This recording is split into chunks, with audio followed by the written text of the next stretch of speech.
Okay, so let's start with the last topic of this chapter, and that is formal definitions related to LPP. So here we have to solve the LPP. That is linear programming problem. We have to solve. So let us see certain definitions. First of all, solution of LPP. It is what? A set of all values of decision variables x1, x2 up to xn. There may be n decision variables. We are working only on two decision variables x1, x2 or x, y. So all set of all these values which satisfy the condition of LPP is called as solution. Then let us move to feasible solution. What is the feasible solution? बघा जे conditions आहेत, conditions of LPP यांच्याने जे आपल्याला solution मिळतं that is just a solution. But when we apply constraints to it then it becomes a feasible solution. म्हणजे बघा first exercise मध्ये तुम्ही लाईनच्या इकडे सोल्युशन आहे म्हणजे मग लाईनच्या इकडे सगळंच आपण दाखवायचं. पण नंतर मी काय केलं कन्स्ट्रेंट.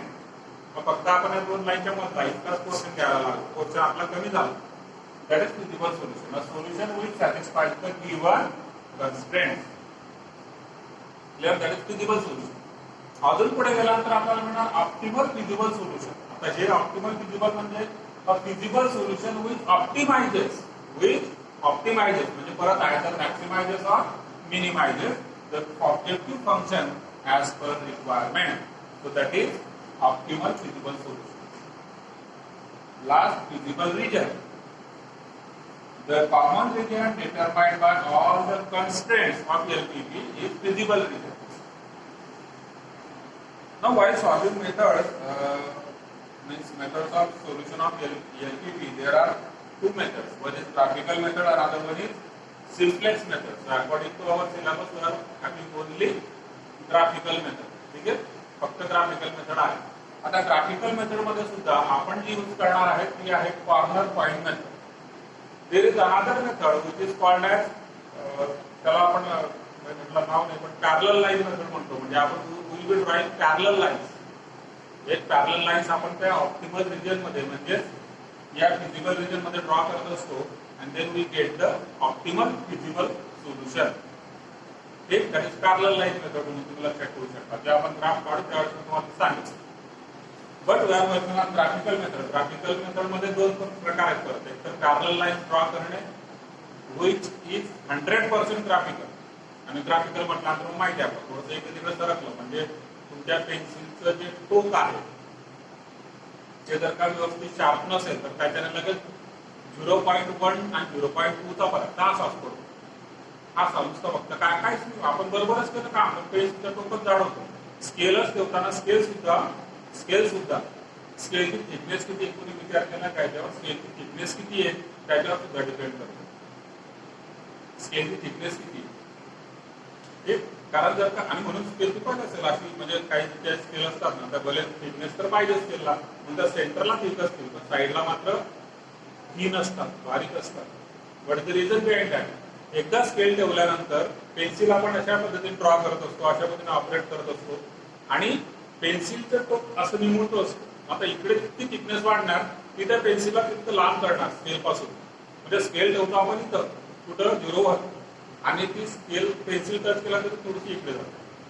खूप छोटी बारीक गोष्ट आहे पण इंजिनिअरिंग याच्यात कळेल तुम्हाला नेक्स्ट इंजिनिअरिंग मध्ये ग्राफिक्स वगैरे कराल तेव्हा काय फरक पडतो. आणि मग लीड पेन्सिल का वापरायची परत रिझन तेच आहे ठीक. कारण थिकनेस तुमच्या लीडची जशी थिकनेस वाढते स्केलची थिकनेस वाढली एरर वाढतं ठीक. म्हणून 100% ग्राफिकल मेथड जी आहे ती एक पॅरलल लाईन मेथड ती या बुकमध्ये दिलेलीच नाही जुन्या सिलेबस मध्ये होती.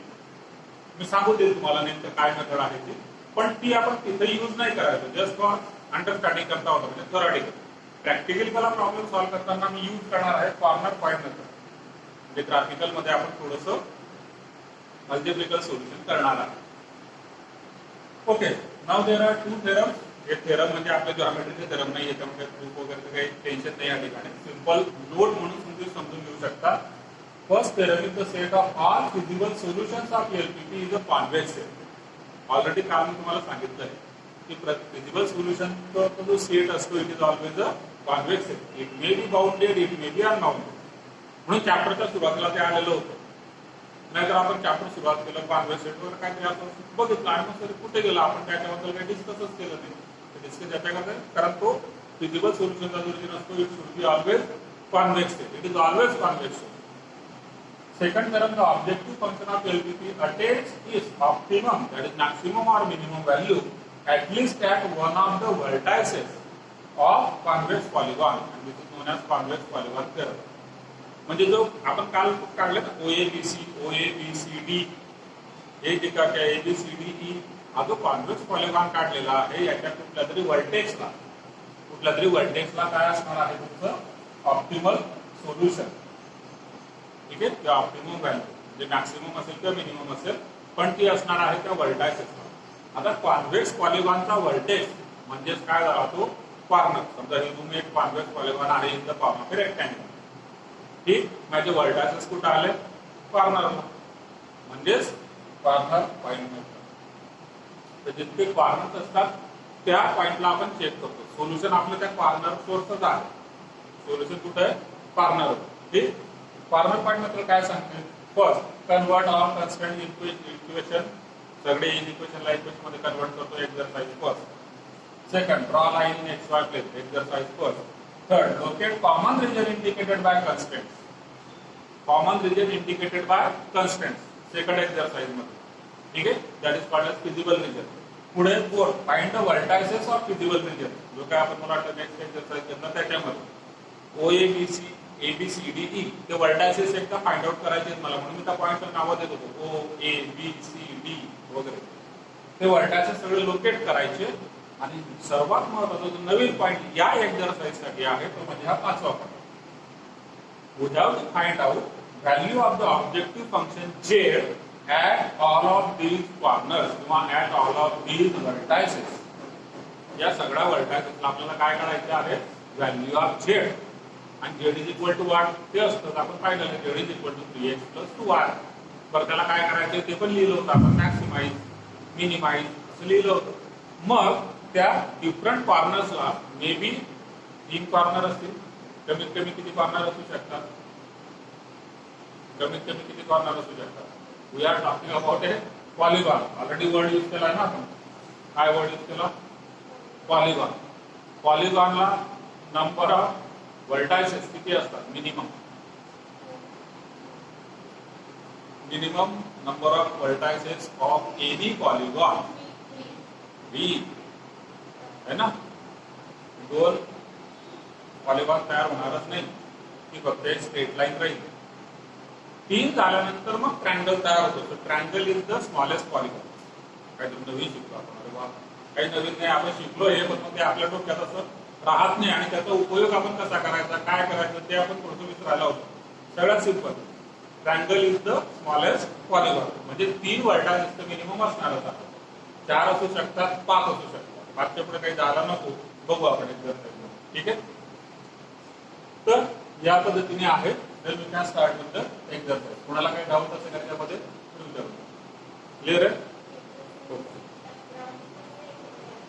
हा ग्राफबुक मध्ये सोल्युशन आता डायरेक्ट ग्राफबुक मध्ये करणार आपण. एक्झरसाइज ग्राफबुक मध्ये सॉल्व करणार. Okay, so that is the first question, exercise 7.4. Now as you can observe, answer in the last exercise is question in this exercise. मागच्या एक्सरसाइजचे आन्सर काय होतं मॅक्सिमाइज किंवा minimize z is equal to subject to हे सगळं मागच्या एक्सरसाइजचं answer होतं. ते आता काय झाला question. So that we have to solve further. पण ऑब्विसली फर्दर सॉल्व करायचं म्हणजे अगोदर त्याला परत ग्राफिकली फक्त सॉल्व करावंच लागणार आहे. ठीक, we are given in equation. So since here it is only one in equation, म्हणजे फक्त एकच घेतलेला आहे. काही वेळेस 2 किंवा 3 सुद्धा असतात. ठीक आहे, 2 किंवा 3 इन इक्वेशन असू शकतात. म्हणजे तिघ आपण त्या पद्धतीने लिहिणार त्यांना कन्वर्ट करणार इक्वेशन मध्ये. Then x intercept y intercept find out करणार. Now this is something which we are already done in the last exercises. पुढे ओरिजिन टेस्ट करणार. 0 + 0 <= 6 2 आहे. So therefore region कुठला आहे ओरिजिन साइड. ग्राफ पेपरवर परत according to the conditions intercept कोणते आहेत ठीक त्या पद्धतीने आपण ग्राफ चूज करणार. सोल्युशन नेहमीच फर्स्ट क्वार्टर मध्ये असणार आहे because this particular thing is always fix. ठीक आहे. एलपीसी मध्ये जे आपण नॉन निगेटिव्ह एक्सप्रेशन्स कन्सिडर करणारच आहे. त्यामुळे फर्स्ट क्वाड्रंटचं सोल्युशन आहे म्हणजे लाईन्स थोड्या हा ग्राफ वाय ऍक्सिस इकडे असला इन शॉर्ट असं असलं तरी आपलं काम होतं आणि असं असलं. आता आला तो एका कॉर्नरला गेला. ठीक बर. पुढे ग्राफ ड्रॉ करताना आता x + y = 6 ही लाईन आपण सगळ्यात अगोदर ड्रॉ करणार. लाईन ड्रॉ केल्यानंतर सोल्युशन कोणत्या साईडला आहे तर एक एरो त्या ठिकाणी छोटासा देऊन ठेवला. सोल्युशन आहे ओरिजिन साईडला. पुढे x ≤ 4 म्हणजे आता आपलं काय होतो x = 4 ही लाईन ड्रॉ करणार आणि त्याच्या लेफ्ट हँड साईडला सोल्युशन आहे. y ≤ 6 मग y = 6 ही लाईन ड्रॉ करणार त्याच्या खाली सोल्युशन आहे ते शो करतो. हा एरो कशा करता x ≥ 0 हा दुसरा हा खालचा y ≥ 0 म्हणजे first quadrant. So all now combining all these solutions region कुठला मिळतो आपल्याला बघा. ओरिजिन पासून सुरुवात करायची. इकडे तुम्ही गेल्यानंतर इथं स्टॉप लागला मग आपण वरती जाणार. इथं स्टॉप लागला ठीक. परत मी या साईडला जाणार. इथं स्टॉप लागला आणि नंतर खाली येणार. So this is our physical region.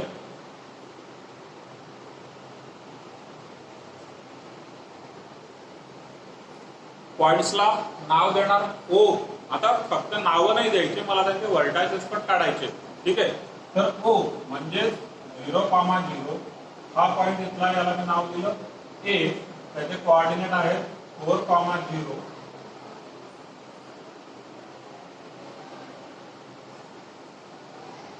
या पॉइंटला त्यांना सर्कल करून द्यायचे.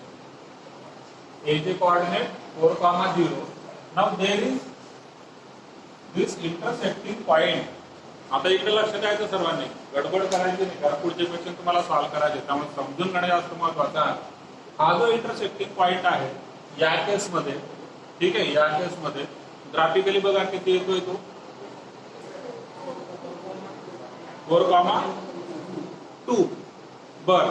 आता काही वेळेस हा एक्झॅक्टली येईल किंवा येणार नाही. ज्यावेळेस आता डायरेक्ट स्ट्रेट लाईनवर आहे ना तर मध्ये कुठेतरी जर का लाईन असेल तर मग तो होईल problem. So in that case all such points ठीक आहे which are not determined by us previously फक्त ग्राफिकली वर काय म्हणतो आपण त्याला ग्राफिकली वर पूर्ण विश्वास ठेवायचा नाही. थोडं इकडे तिकडे सरकलं म्हणजे ते पॉइंट मध्ये त्याचा फरक पडेल तो आपल्याला नको आहे. म्हणून याला ग्राफिकली एक्झॅक्ट मिळत असेल then it is fine. Otherwise we will find out this particular point by solving 2 equations. कोणते 2 इक्वेशन? ही कोणती लाईन आहे x = 4 आणि ही दुसरी लाईन कोणती आहे x + y = 6. हे दोघं इक्वेशन सायमल्टेनियसली सॉल्व्ह करायचे. मग बघा x = 4 याच्यात ठेवल्यानंतर काय होतं 4 + y = 6 म्हणजे y = 6 - 4 म्हणजे 2. मग हे कन्फर्म झालं की हा पॉइंट 4,2 आहे. मी दाखवून देईल कोणाला जर 2.1 किंवा 1.9 असेल चेक करू आपण. आता काढाकुड नका करू राहू द्या. ते शिकायचंय आपल्याला ते शिकायचंय.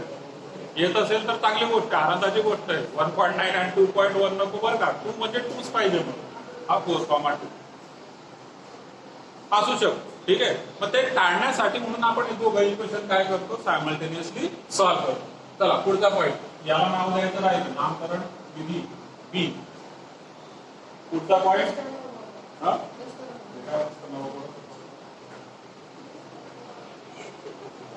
O A B आणि हा पॉइंट आहे C.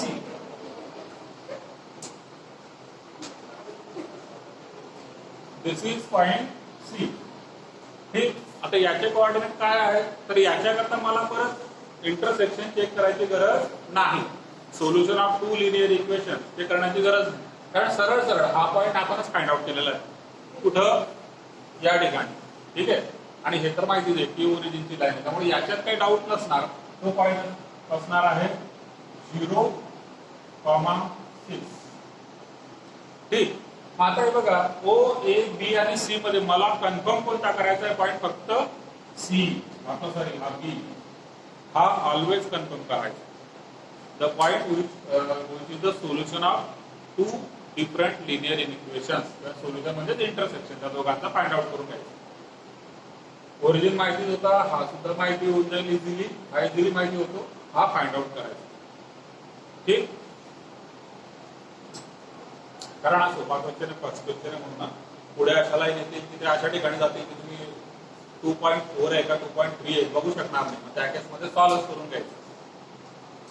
Okay, so this is something which we have already done in the last exercise. Let us learn something new. आता मला काय करायचं, मॅक्सिमाइज झेड करायचा आहे. या ठिकाणी एक टेबल बनवायचं, खाली लिहायचं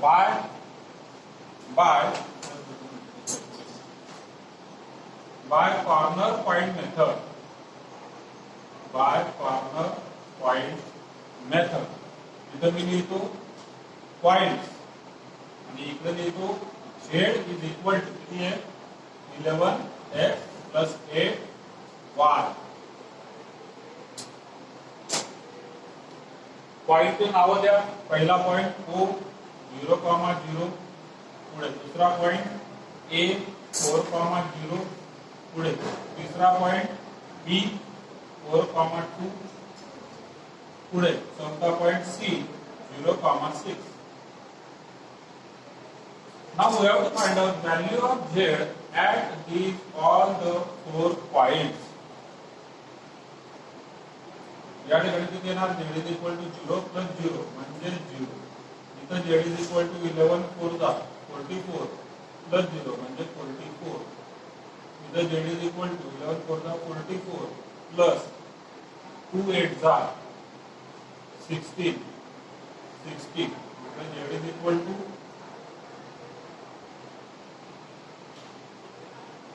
0 plus 8 6 जा 48. Answer is 48. मग मॅक्सिमम व्हॅल्यू ऑफ Z कुठे मिळते आपल्याला, कोणत्या पॉइंटला, पॉइंट बी ला मिळते maximum value of Z. We are getting answer at this point B.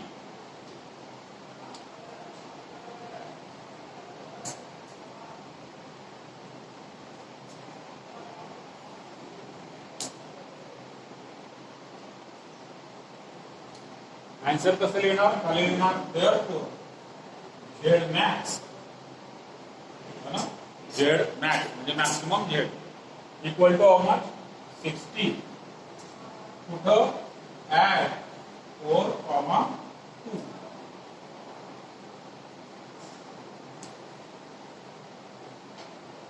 Z max equal to 60 at 4,2.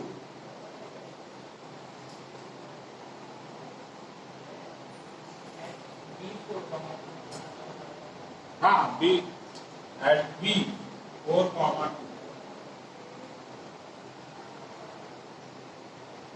So that is the maximum value of Z at a particular point.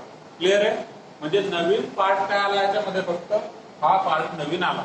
पण या part मध्ये परत सांगतो, या सर्व पॉइंटचे coordinates काढत असताना म्हणजे व्हर्टायसेस कॉर्नर्सचे जे आपण कोऑर्डिनेट फाइंड आउट करणार, त्या ठिकाणी असल्या प्रकारचे जे पॉइंट आहेत ते सॉल्व्ह करून काढायचे, सॉल्व्ह करायचं. ते या ठिकाणी केलं नाही कारण ते सिंपल होतं, क्लिअर कट दिसत होतं, पण काही ठिकाणी आपल्याला 2 लिनियर इक्वेशन सॉल्व्ह करावे लागतात. बरं, आता इकडे लक्ष द्या. एक दुसरी मेथड जी मी सांगितली होती तुम्हाला की म्हणजे पॅरलल लाईन मेथड, ज्यामध्ये आपण पॅरलल लाईन ड्रॉ करून सुद्धा सोल्युशन काढू शकतो. आता या कॉन्व्हेक्स पॉलिगॉन मध्ये taking scale if we are drawing any line, एक कुठली तरी लाईन काढायची, कुठलीही इन ऑफ युअर चॉईस, तुमच्या चॉईस. तुम्ही म्हणणार तर मला अशी नको, मी अशी थोडी तिरपी कशी, पण या पॉलिगॉन मध्ये पाहिजे. बघा मी एक लाईन काढतो, दिस इज द लाईन. ठीक, आता या लाईनला पॅरलल लाईन ड्रॉ करायची, इनफायनाइट पॅरलल लाईन्स येणार. ठीक आहे, त्या लाईनला पॅरलल लाईन ड्रॉ करत चालायच्या, लेफ्ट हँड साईडला राईट हँड साईडला दोघं साईडला.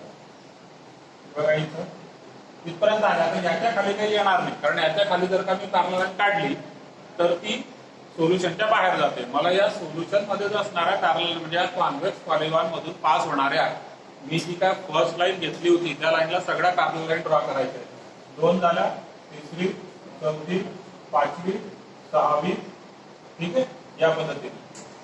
आता याच्या पुढची जी जाणार ती बाहेर जाणार. ठीक, आता ही जी लाईन आलेली आहे या पॅरलल लाईन ड्रॉ केल्यानंतर मॅक्सिमाइज असेल किंवा मिनिमाइज असेल, सोल्युशन आपलं काय आहे, क्वेश्चन आहे मॅक्सिमाइज.